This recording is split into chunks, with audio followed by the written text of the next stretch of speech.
Teman-teman, Pak Purnomo ini beliau tinggal di Bogor ya, bekerja di BNI. Beliau juga sangat aktif di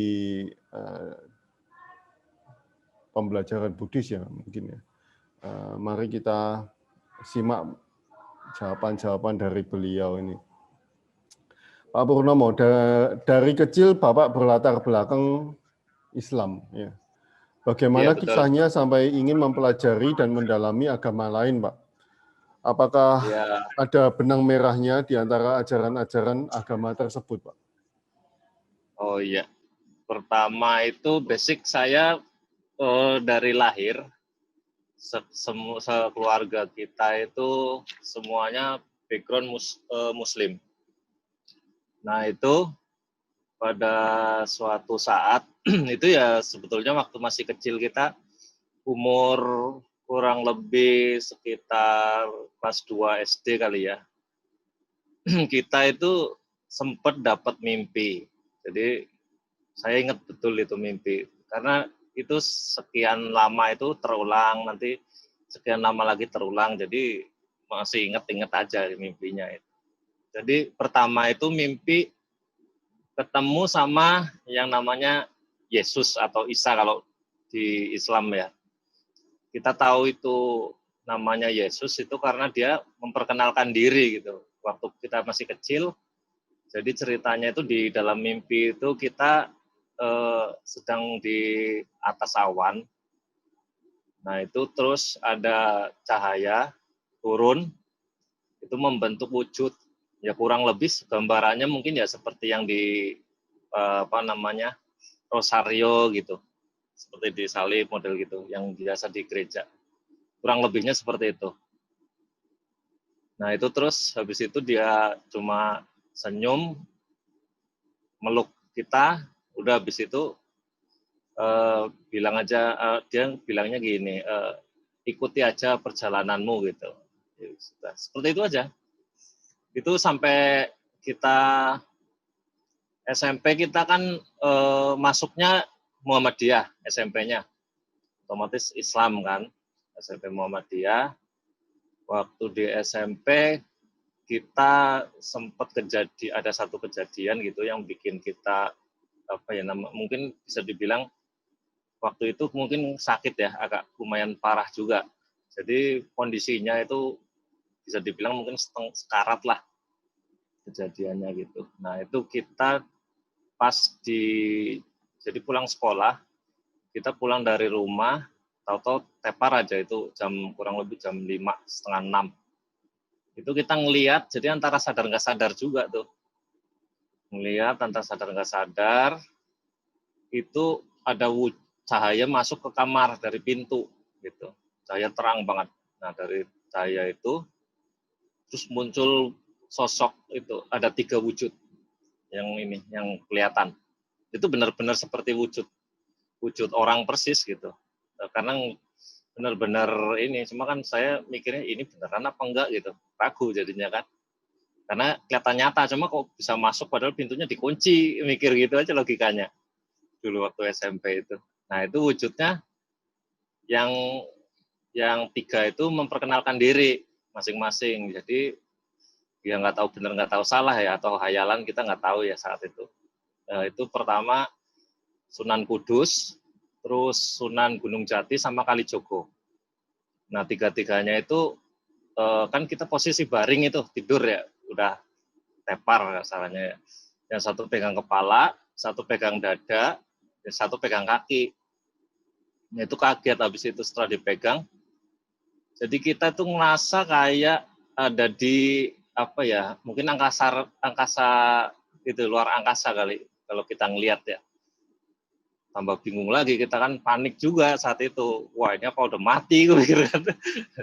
Soalnya yang dilihat itu angkasa raya gitu. Jadi ada galaksi, ada bintang, ada komet segala lewat di depan muka gitu kan, gitu. Kan kaget saat itu. Jadi begitu ini kita sadar. Tadi tuh aku tidur, gue pikir kan. Tempat tidur. Nah ini masa iya kita ngelihatnya tuh di angkasa luar gitu. Terus tangannya pegang-pegang raba-raba tempat tidur. bener gitu, kerasa tempat tidur, ada kayu, ada tembok samping tembok, mikir. Jadi secara visual kita ngelihatnya angkasa luar, tapi secara rasa itu masih di tempat tidur. Cuma di kondisi di badan seperti ngelayang gitu, jadi kayak ringan gitu posisinya. Nah itu. Terus habis itu ngelihat semacam komet lah, mungkin bintang jatuh atau apa nggak tahu namanya, ya itu semacam itu sampai 9 kali. 9 kali itu menghantam ke dada. Jadi dari jauh gitu, lama-lama dekat, tahu-tahu nabrak aja Mas ke dada. Kan takut juga saat itu. Namanya kita masih SMP kan nggak ngerti apa-apa, begituan lihat gitu kan ya lumayan juga teriak-teriak. Sampai saya hitung kurang lebih itu 9 kali nabrak ke dada itu. Itu warnanya beda-beda kometnya itu. Nah dari situ itu ketemu kan sore. Itu kurang lebih proses itu semalaman. Sampai menjelang subuh baru tuh selesai. Habis itu agak sadar, mulai sadar, bangun kurang lebih 5:30. Ya posisi badan udah lemes, panas juga, suhu badan panas. Jadi kayak kebakar modelnya. Cuma kita nggak ini di termometer itu normal 37. Nah, tapi kita ngerasa panas banget, kayak kebakar. Dan tuh habis itu berangkat sekolah seperti biasa.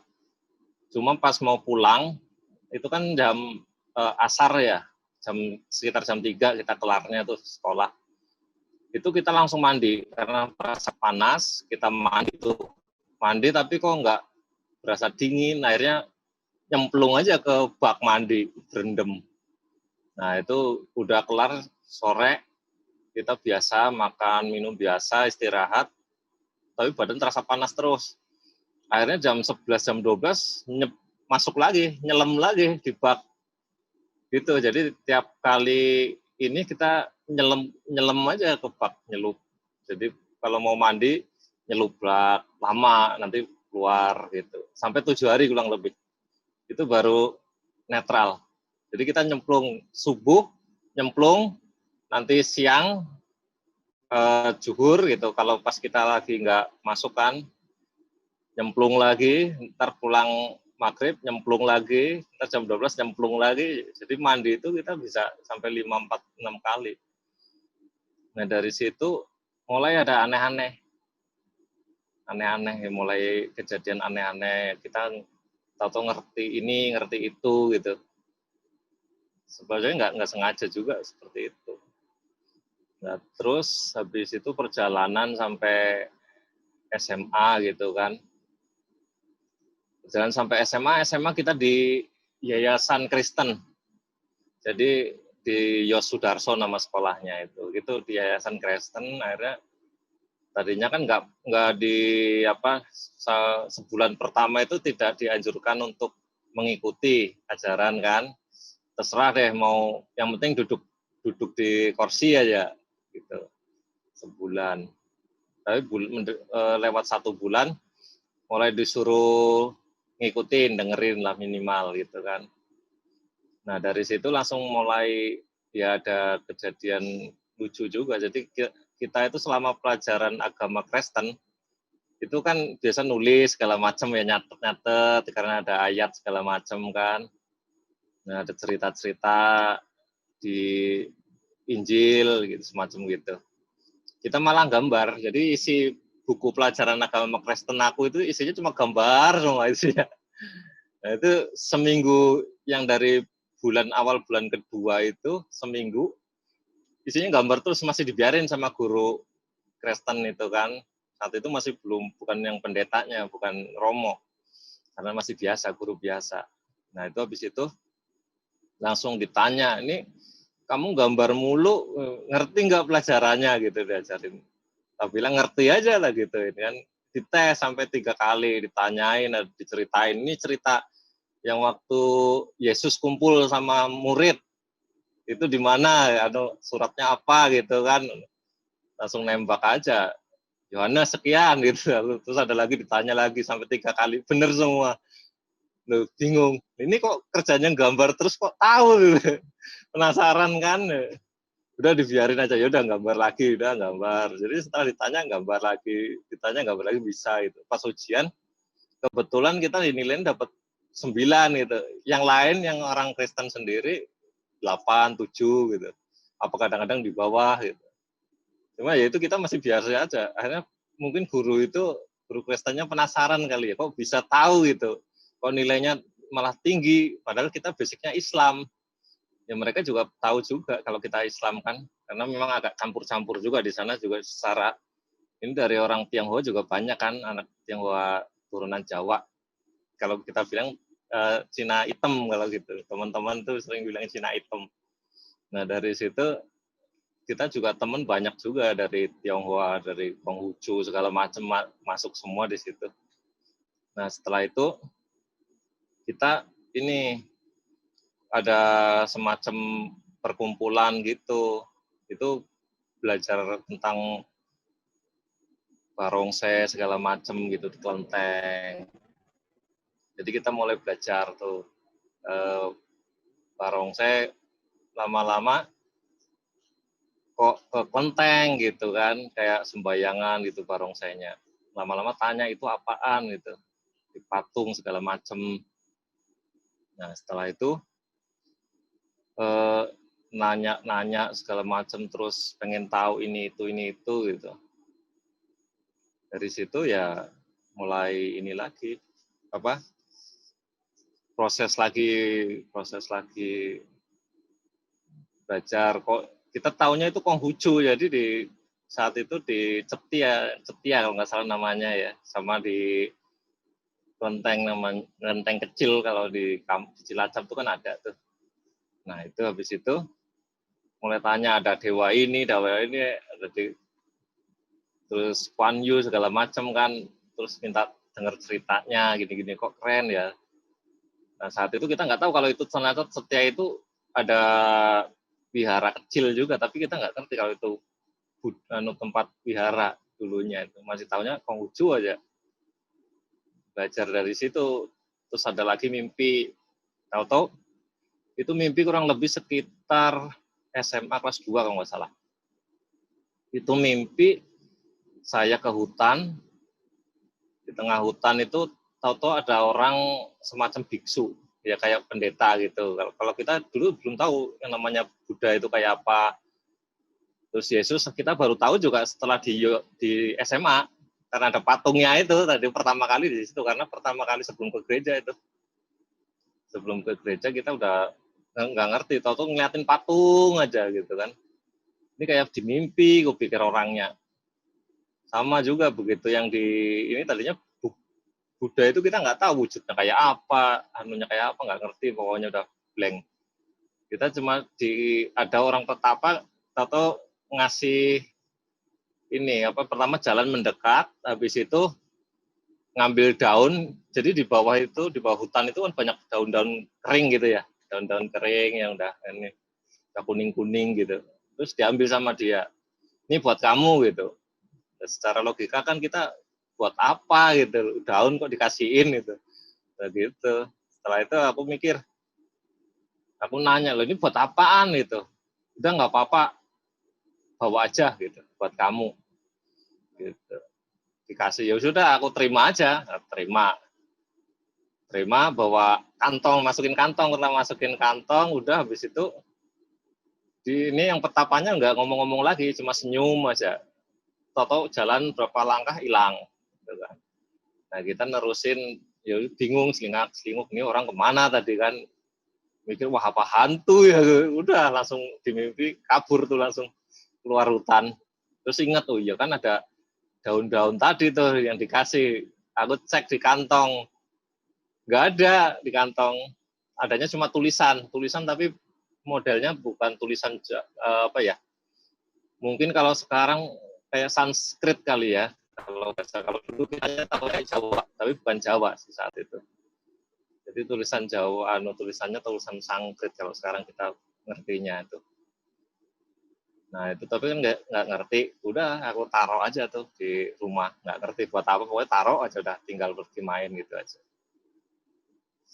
Nah lama kelamaan itu ada kejadian Jadi waktu SMA itu kita ada kasus, ada tawuran gitu. Tawurannya itu dulu itu antar kampung. Nah yang lucu itu kan, jadi ini kampungnya kebanyakan Islam. Nah yang satu lagi kampungnya sebagian besar ada Kristennya. Kebetulan tarung itu ketemuan. Nah sebelum ketemu di tengah-tengah, nggak sengaja aku itu sama teman-teman jalan di tengah, nggak ngerti lagi canda-canda aja tuh udah nggak ngerti kalau itu perempatan kanan kirinya itu udah banyak orang udah bawa parang bawa udah nggak karu-karuan dah, itu udah tua muda nongol semua dah itu di situ. Nah itu habis itu kita jalan cerita-cerita ketawa-ketawa aja berlima itu sama teman-teman. Akhirnya pas di tengah kok sepi banget, mikir baru sadar begitu selingat-selingut, tengok kanan, tengok kiri gitu. Wah orang udah bawa parang, bawa bingung. Nah kita di tengah. Nah itu ada salah satu kelompok yang di sebelah kanan yang di Islam itu ngomong loh, mungkin ada yang kenal kita kan, itu si Pur tuh ngapain ngobrol itu temenan sama orang Cina gitu kan. Memang saat itu kita temennya orang Cina, jadi agamanya beda-beda kebetulan lima-limanya itu. Saya kan Islam dulu saat itu. Terus teman itu dari Kristen ada, dari Konghucu yang temen dibilang Cina Ireng gitu kan, itu Konghucu agamanya. Nah yang satu lagi itu dia kalau secara ini Islam tapi dia nggak menjalankan syariat gitulah seperti biasa. Nah itu habis itu tanya lagi yang satu sebelah kiri loh, ini si Tommy kok mainnya sama ini? Nah orang mulai mikir tuh, ini berdua pada ke apa main bareng canda-candaan. Padahal di sini perangnya rebutan masalah agama juga tuh. Terus awalnya itu akhirnya nggak jadi loh. Akhirnya pada datang tuh satu perwakilan kan dari kelompok yang mau berantem itu. Ngomong itu ngapain kamu di sini? Udah jangan temenan sama ini. Kenapa Kristen gitu-gitu? Akhirnya kan kayak rasis banget gitu. Tapi saat itu kan kita belum tahu yang namanya rasis kayak apa. Udah pokoknya berteman ya berteman aja dah. Singkat kata itu kebanyakan itu dari mimpi Pak Setoyo. Jadi kita ketemu Buddha pun di mimpi. Seperti tadi itu. Tapi nanti pada pelaksanaan kehidupan, maksudnya perjalanan hidup gitu ya. Itu nanti kita tuh nongol aja ketemu gitu. Jadi kita selalu ngikutin mimpi sebetulnya sampai detik ini pun kita ngikutin mimpi. Jadi saya setelah mimpi Buddha ketemu ngambil dikasih daun kering segenggam gitu. Itu kan dibilang, nih buat kamu aja dipegang gitu. Saya bilang buat apa? Nggak perlu, banyak di rumah, di kampung juga banyak, di rumah banyak gitu. Udah nggak apa-apa, bawa aja gitu. Nanti juga mungkin kepake kata dia. Ya sudah. Habis itu jalan-jalan sebentar itu. Tadi saya langsung potong langsung cut dia pergi kan. Sebetulnya ada kalimat sebelum dia pergi itu ada kalimat. Jadi sebanyak apapun daun yang ada di bawah sini, yang ada di hutan ini, berikut yang ada di pohon, tidak lebih banyak daripada yang ada di tangan kamu gitu. Kata dia begitu. Aku kan bingung, orang masih kecil juga, belum nalar apa-apa, udah pokoknya begitu aja, terima aja sudah dah. Habis itu diambil, taruh kantong, dia jalan, hilang itu kan. Saya taruh ini aja, ingat loh, kok mimpi begituan gitu kan. Setelah saya cek gitu kan, apa di kantong ada ini, udah dibuka gitu kan. Saat itu sepersekian detik nggak nyampe dibuka itu ya kayak rasanya itu kayak masih megang itu daun rasanya. Tapi kita nggak ini, wujudnya itu juga kayak samar-samar gimana gitu, kayak transparan. Nah itu wujud ada kayak samar-samar tulisan gitu, tulisan-tulisan ini. Bukan Jawa sih, kalau saya menurutku, karena saya sendiri mungkin juga nggak terlalu paham Sanskrit ya, karena di wihara atau di ini juga kayaknya nggak ada. Karena kalau kita di wihara juga tulisannya kan Cina, Liamkeng segala macam kan, tulisan Cina.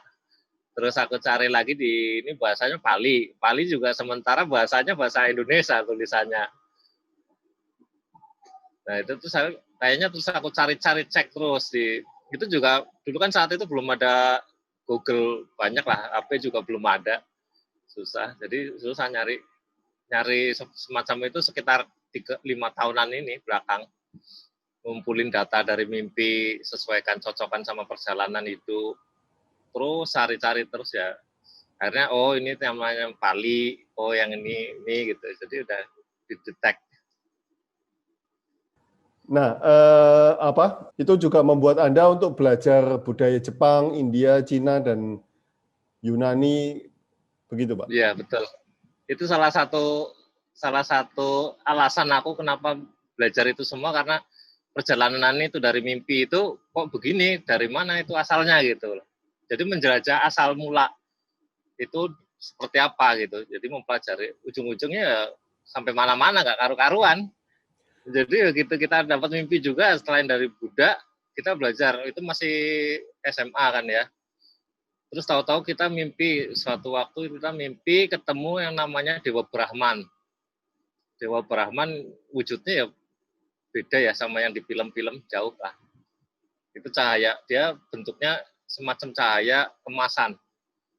Cuma bentuk ya kayak orang, model-model orang juga, cuma dia banyak cahayanya, penuh cahaya.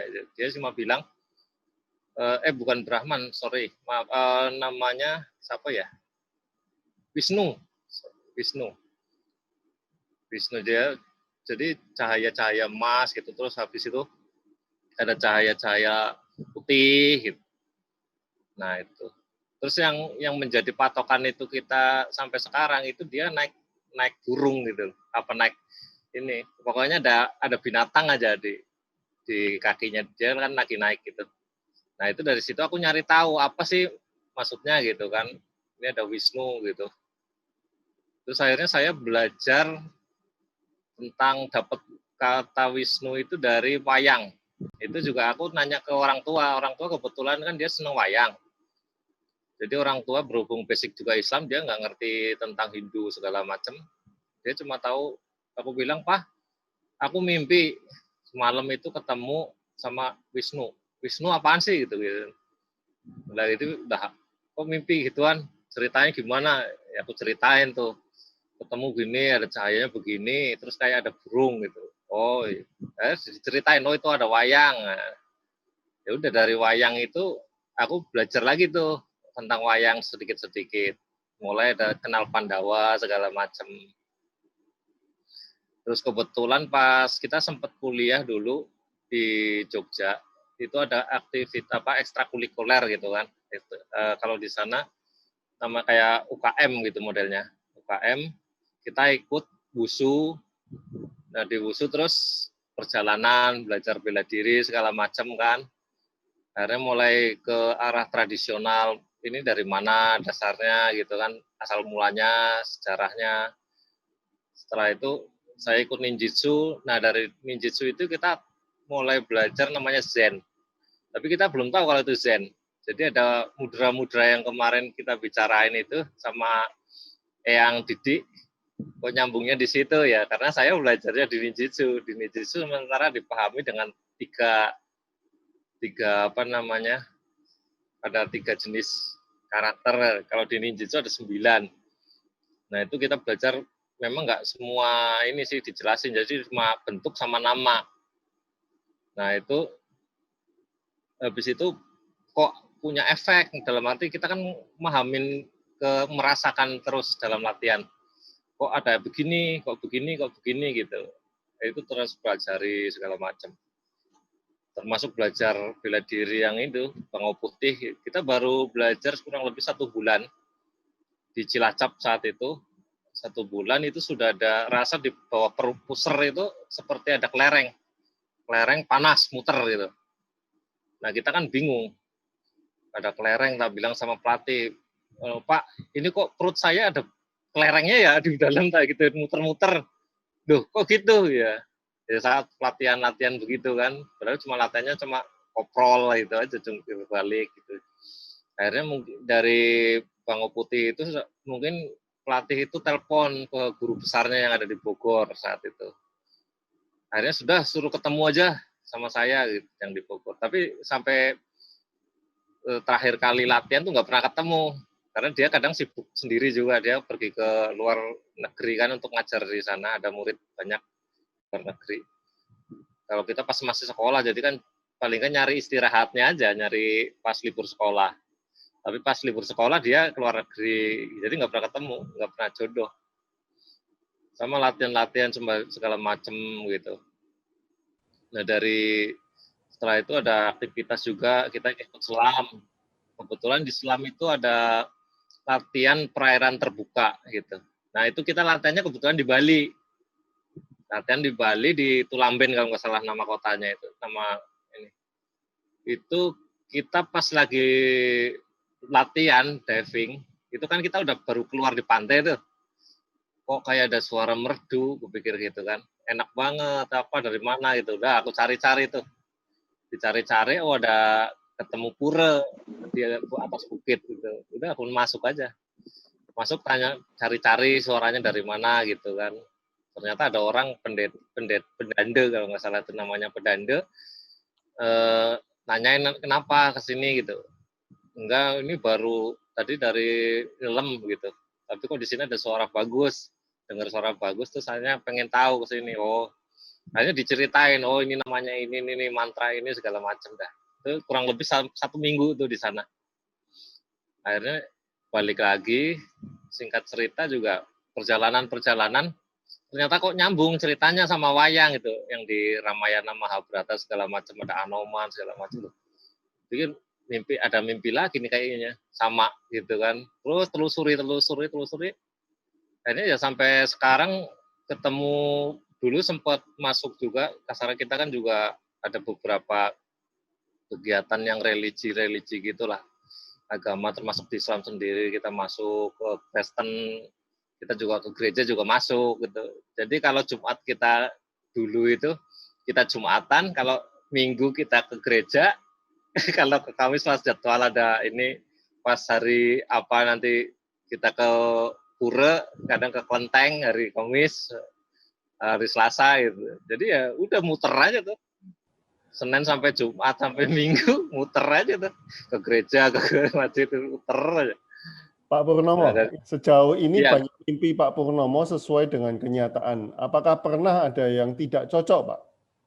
Kalau tidak cocok, apa yang akan dilakukan oleh Pak Purnomo? Banyak, dari sekian mimpi banyak juga yang nggak cocok ya. Yang cocok juga lumayan banyak. Itu jadi karena mungkin kebiasaan dari kecil kali ya. Jadi kita kadang-kadang bisa membedakan ini mimpi ini bisa kita ikutin atau enggak, bener atau enggak gitu, kita ada feeling itu. Termasuk dari jam-jamnya segala macam, dari hari mungkin juga bisa pengaruh.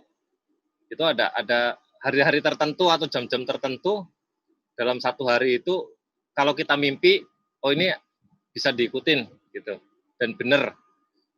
Dan ini hanya khayalan, bener juga kadang. Kita bisa mendetek itu lama-lama.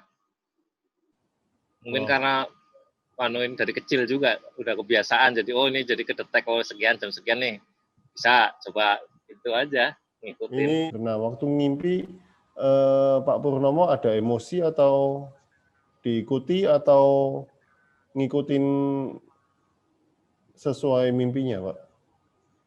Kalau dulu kita ngikutin mimpi, Pak. Dulu waktu masih kecil. Terus kurang lebih ya mungkin sekitar sempat kuliah itu masih sekitar tahun 2000 sampai 2005-an, kurang lebih 2007 lah. Itu kita udah, karena mungkin banyak input yang kita dapat ya dari perjalanan, terus kita cari apa toh maksudnya ini segala macam ilmu segala macam gitu kan. Kita juga belajar untuk olah napas, meditasi, karena saat itu kita juga mulai belajar silat gitu kan, ada meditasi tuh. Nah itu kita dari situ udah mulai bisa ngerasain, oh ini kalau hubungannya dengan mimpi, kita punya perasaan atau enggak gitu. Kalau misalnya punya perasaan, punya kekhawatiran, nah biasanya kita malamnya itu udah lewat gitu aja. Jadi kita mulai belajar psikologi kalau itu larinya, karena kita sempat dulu juga kebetulan ada salah satu perguruan yang kita ikutin itu beliau dari basicnya psikologi dan juga lumayan mungkin ya profesor kali ya termasuk. Jadi kita belajar sedikit banyak tentang psikologi. Jadi kita mulai bahas belajar untuk yang namanya mimpi ini dari akal nafsu sendiri atau keinginan sendiri atau ini mulai ada semacam itu. Jadi kita bisa membedakan lagi lebih banyak mimpi yang keinginan atau cuma sebatas bunga mimpi atau memang mimpi itu benar-benar ada dari kiriman frekuensi alam atau dari mungkin ya bisa jadi leluhur atau gimana. Kita sedikit banyak belajar tentang itu. Saya pernah ketemu ibu-ibu satu di daerah Dieng. Nggak tahu Pak Bayu pernah dengar nggak di antara gunung kelihatannya di bawahnya Sindoro Pak Bayu. Itu saya pernah ketemu satu ibu-ibu, dia petani biasa dan beliau ini sering diimpiin Pak. Beliau nggak bisa baca tulis ya, cuma petani biasa. Beliau sering diimpiin itu loh, ambil di sana gitu, barang gitu ya. Besoknya didatengin memang ada bener barangnya. Iya betul.